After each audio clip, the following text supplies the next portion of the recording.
I found the envelope by accident. It was tucked between two worn cookbooks on the shelf behind the register, yellow with age, my name written across the front in handwriting I'd recognize anywhere. Inside was a check. $280,000.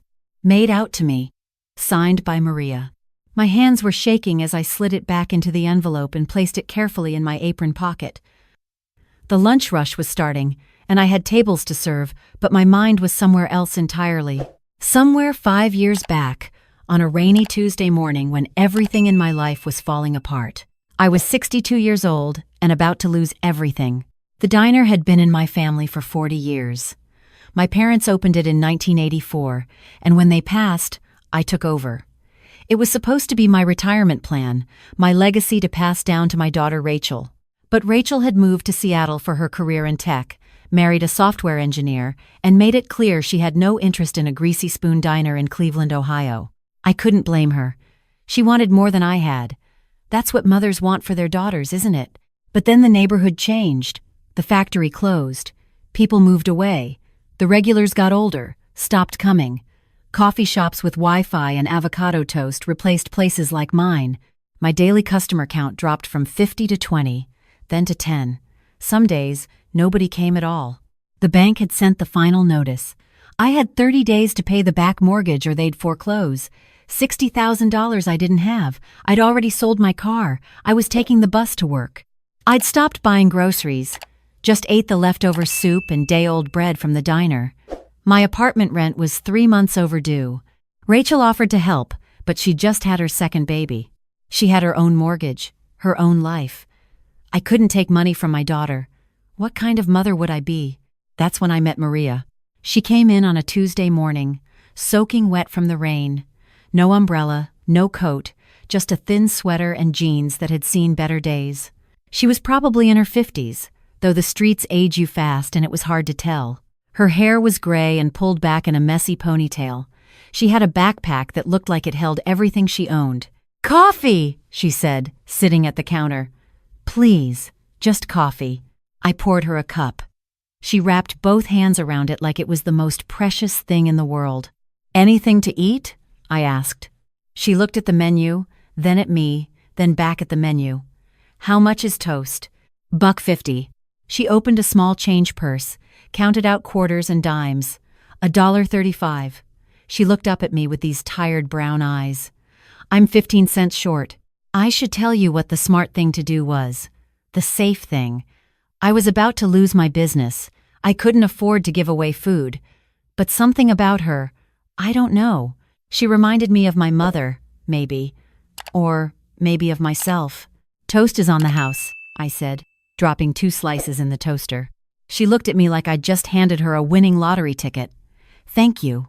We got to talking. Her name was Maria. She'd been staying at the shelter on 9th Street, but they'd kicked her out for missing curfew. She'd been looking for work, but nobody wanted to hire someone with no address, no phone, no references. "Can you cook?" I asked. She laughed. "Can I cook?" "Lady, I can cook anything." I don't know what made me say it. Maybe desperation. Maybe loneliness. Maybe something else entirely. "I need help here. Breakfast and lunch shift. Can't pay much. $7 an hour, cash. But you can eat here. And there's a storage room in the back with a cot. It's not fancy, but it's dry and it locks." She stared at me. "You're offering me a job? Just like that?" "Just like that. But you have to show up. Every day. 6 in the morning. "I'll be here at 5:30, she said. And she was. The next morning, she was standing outside when I arrived to unlock the door at 5:15.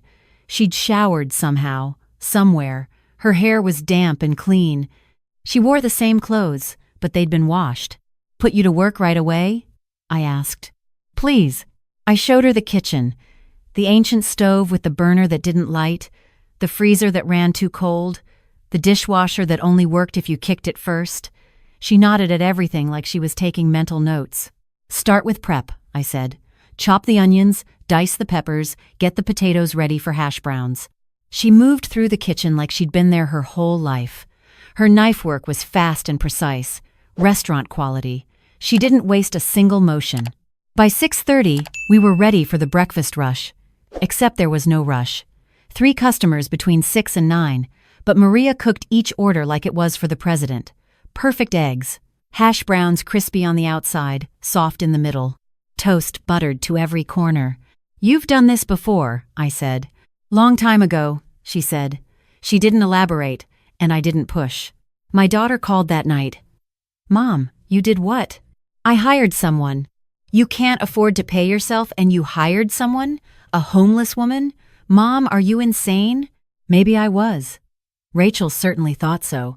She drove down from Seattle the following weekend just to talk sense into me. "You don't know anything about this woman," Rachel said, pacing in front of the counter, while Maria worked in the back. "She could rob you. She could hurt you. She's living in your storage room, Mom, with all the cash from the register right there. She's not going to rob me. How do you know that?" "I just know." "That's not good enough. What about background checks? What about references? What about—" "Rachel." I put my hand on her arm. "I know what I'm doing." I didn't, really. But something told me this was right. Rachel left, shaking her head, making me promise to call the police if anything seemed off. I promised, even though I knew I wouldn't need to. The first month, nothing changed with the business. We still barely had customers. I still couldn't pay the mortgage, but the diner was cleaner than it had been in years. Maria scrubbed the grout between the tiles. She organized the dry storage. She fixed the wobbly table by the window using just a book of matches and some wood glue. "Where'd you learn that?" I asked. "YouTube," she said. "Library has computers." The second month, she started making suggestions. "The coffee's stale," she said one morning. "When did you buy these beans?" "I don't know. 6 months ago?" "You need fresh coffee. And you're making it too weak. People can taste the difference." She was right. I bought fresh beans from the supplier, made it stronger. 2 regulars mentioned it tasted better. Then, she started on the menu. "Your pancakes are just okay," she said. "But I know a recipe. My grandmother's. You add a little cinnamon, a touch of vanilla, use buttermilk instead of regular milk. Makes them fluffy. Special." "We don't have buttermilk." "I'll make it. You have milk and lemon juice, right?" Her pancakes were incredible. Light, fluffy, with this subtle sweetness that wasn't too much. I put them on the menu as Maria's grandmother's pancakes, priced them 50 cents higher. People started coming back for them. Then she fixed the bathroom sink without me asking. Then she repainted the front door. Then she reorganized the entire kitchen so everything was more efficient. "Where did you learn all this?" I asked one night as we were closing. She was quiet for a long time, wiping down the counter. "I used to run a restaurant," she finally said. "Different life." "What happened?" "Life happened." She didn't look at me. "I made mistakes. Lost everything. It doesn't matter now." But it did matter. I could see it in the way she moved through the kitchen, the way she looked at the menu, the way she checked the quality of every ingredient. This wasn't just a job for her. This was something deeper. By the 4th month, business was picking up. Not a lot, but enough to notice. We had regulars again. The pancakes brought people in, but they stayed for the coffee, the friendly service, the clean bathroom, the food that tasted like someone actually cared. I still couldn't pay the mortgage, though. The deadline was approaching fast. I'd managed to scrape together $40,000 from the improved business, but I was still $20,000 short. The bank wouldn't budge. I was going to lose everything. I didn't tell Maria. What could she do? She was barely making enough to save for a security deposit on an apartment. I wasn't going to burden her with my problems. But Maria noticed everything. "You're stressed," she said one morning. "I'm fine." "You're not fine. You keep checking your phone. You're not sleeping. I can see it." I tried to smile. "Just business stuff. Nothing to worry about." "The mortgage," she said. It wasn't a question. I nodded. "I have 2 weeks. I'm 20,000 short." She didn't say anything, just went back to chopping onions. I thought that was the end of it. 3 days later, everything fell apart all at once. The oven stopped working. Just died in the middle of breakfast rush. The repair guy said it would cost $4,000 to fix, or $8,000 to replace. I didn't have either. Then the health inspector came. First time in 2 years. Found a leak I didn't know about, mold behind the wall. Said I had to fix it immediately or he'd shut me down. Another $3,000. Then my landlord called. He was selling the building. I had 30 days to vacate, unless I wanted to buy it. $95,000. I sat in the diner after close, alone in the dark, and I cried. Really cried for the first time since my husband died. 40 years, and it was all going to end. I'd lose the diner, lose my apartment, have nothing. I'd have to move to Seattle, live with Rachel, be the burden I never wanted to be. That's when Maria came out from the back. I thought she'd gone home, but she'd been there the whole time. She sat next to me at the counter, didn't say anything. Just sat there while I cried. Finally, when I could breathe again, she said, "How much do you need? Total?" I laughed. It was a broken sound. "More than I'll ever have. 20 for the mortgage, 7 for the repairs, 95 for the building if I want to buy it. $122,000. She was quiet for a long moment. Then she stood up, went to the back, and came out with an envelope. "What's this?" I asked. "Open it." Inside was a check, made out to me. $280,000.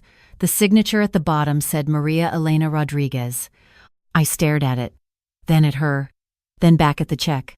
"This is a joke," I said. "This can't be real." "It's real. Maria, where would you get this as $280,000? I stopped myself. "Homeless?" She finished. "I was. I'm not anymore. Thanks to you." "I don't understand." She sat back down, took a deep breath. 20 years ago, I owned 3 restaurants in Miami. High-end places. My husband and I built them from nothing. We were successful, very successful. Worth about $15 million between the restaurants and our investments. I couldn't breathe. Then he died. Heart attack. He was 53. And I fell apart, completely fell apart, started drinking. Stopped managing the restaurants, made bad decisions, lost everything in 3 years. The restaurants, the house, the money, all of it. She looked at her hands. I ended up on the streets. 5 years I was out there, 5 years of shelters and soup kitchens and sleeping under bridges. I tried to get help. But when you're that far down, it's almost impossible to climb back up. Nobody will hire you. Nobody will rent to you. You're invisible. But the check.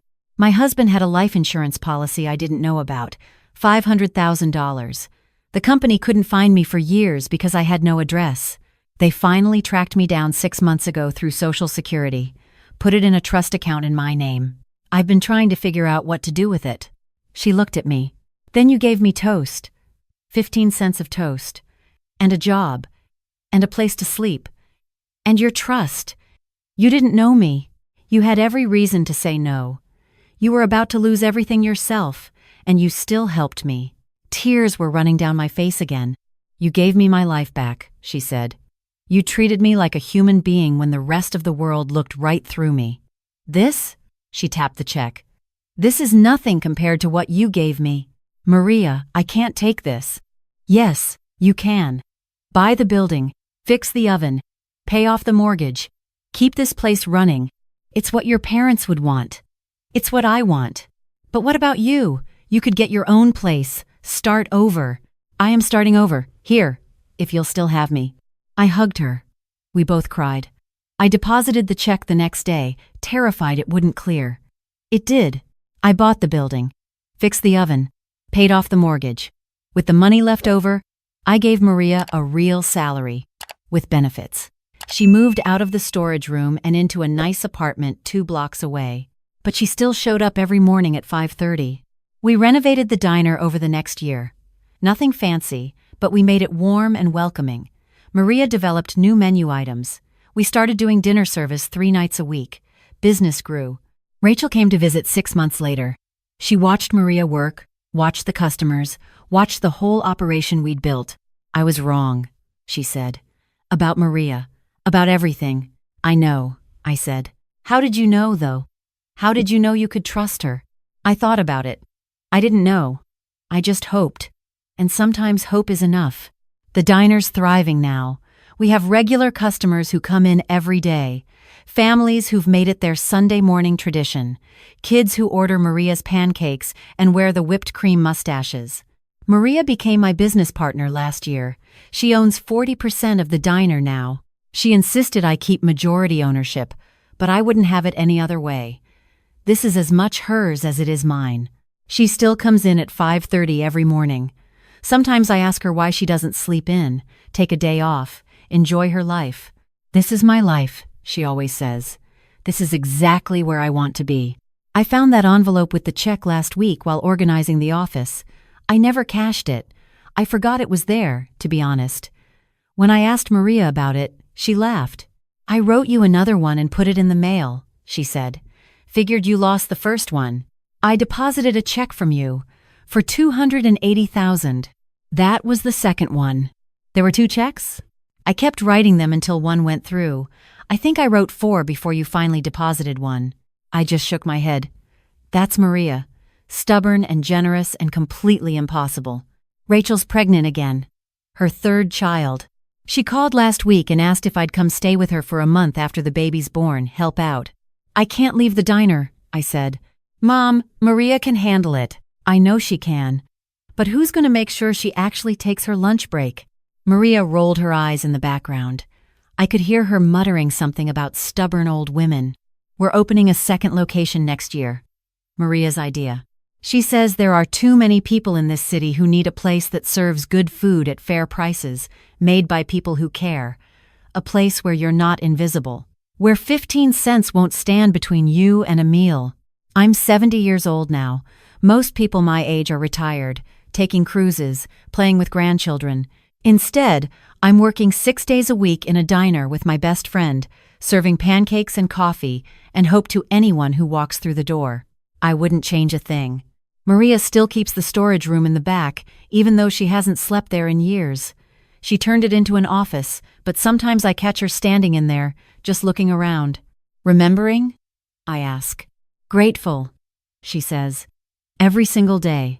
Me too. People ask me sometimes if I was scared, hiring Maria that first day. A stranger with no address, no references, nothing but a change purse and tired eyes. I tell them the truth. I was terrified. Terrified of losing my business, terrified of making the wrong choice, terrified of ending up alone. But I was more terrified of looking at someone who needed help and walking away, of becoming the kind of person who could see someone struggling and do nothing.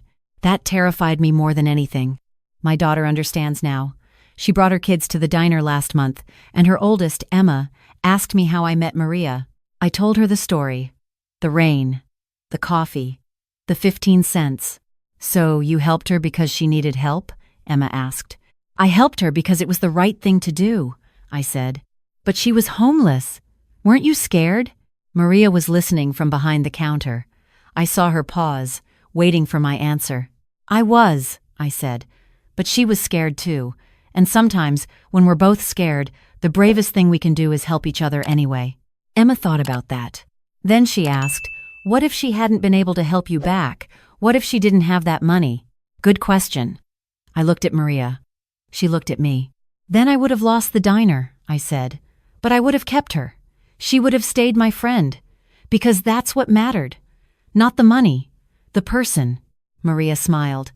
That same tired smile from 5 years ago, but warmer now, lighter. Best 15 cents I ever spent, she said. Best toast I ever made, I replied. Rachel took a photo of us that day, standing in front of the diner, our arms around each other, both of us grinning like fools. She posted it on social media with the caption, "My mom and her best friend, proof that kindness is never wasted." It got shared a few thousand times. People commented with their own stories of helping strangers, being helped by strangers, finding hope in unexpected places. One comment stuck with me. It said, "This is what America should be. People helping people. Not because they have to, but because they can." I printed that comment and hung it behind the register. Maria sees it every day. You think that's true? She asked once. That this is what America should be? I think it's what humanity should be, I said. Has nothing to do with countries or borders, just people seeing people. She nodded. Yeah, I like that. We're training 3 new employees now.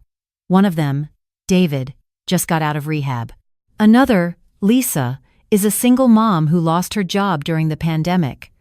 The third, James, has a record and can't find work anywhere else. Maria hired all three of them. She saw something in each of them that other people missed. The same thing I saw in her. "You're building an army of misfits," I teased. "The best people usually are misfits," she said. "They've seen the bottom. They know what matters." She's right. David makes the best coffee we've ever served. Lisa connects with every customer like they're old friends. James keeps the entire place running like a machine. Last week, I caught James sleeping in his car in the parking lot. He said his landlord kicked him out. He was trying to save up for a new place, didn't want to miss work. I gave him the key to the storage room. "Just until you get back on your feet," I said. He looked at the key like it was made of gold. "Are you sure?" "Maria made it nice in there. Has a small fridge now, a microwave. Better than a car." "Thank you," he said. "I'll pay you back, I promise." "Just pay it forward someday," I said. "That's all I ask." Maria found out later and laughed until she cried. "We've come full circle," she said. "You're doing for him what you did for me." "You taught me well," I said. "You taught yourself. I just reminded you why it mattered. The diner's not fancy. It'll never be trendy or Instagram famous or written up in magazines. But it's full every morning, and the people who come here know they matter. They know someone cares if they show up. They know their coffee will be hot and their eggs will be perfect and their waitress will remember their name. That's worth more than any Michelin star." Maria's talking about writing a cookbook. Her grandmother's recipes, the ones she's been making here for 5 years. She wants to call it Second Chances, recipes for starting over. "You should write the introduction," she said. "Why me?" "Because you gave me mine. My second chance." I thought about that. You gave me mine too, you know. I was about to give up. You reminded me why I started this place, why my parents loved it, why it matters. "So we gave each other second chances," she said. "Best kind," I agreed. "I'm writing this all down now because Maria says people need to hear stories like ours, real stories.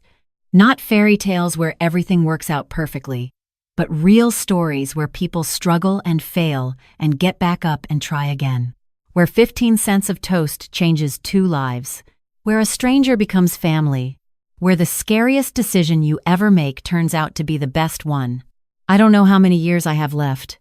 Could be 5, could be 20. But however many they are, I'll spend them here, in this diner, with Maria, serving pancakes and coffee and hope. And if someone comes in someday, wet from the rain, counting out change for a cup of coffee, coming up 15 cents short, I'll pour them the coffee anyway. And maybe, just maybe, I'll offer them a job. Because you never know who's sitting at your counter. You never know what they've survived. You never know what they might become if someone just gives them a chance. Maria taught me that. Actually, we taught each other. And that's the best lesson of all.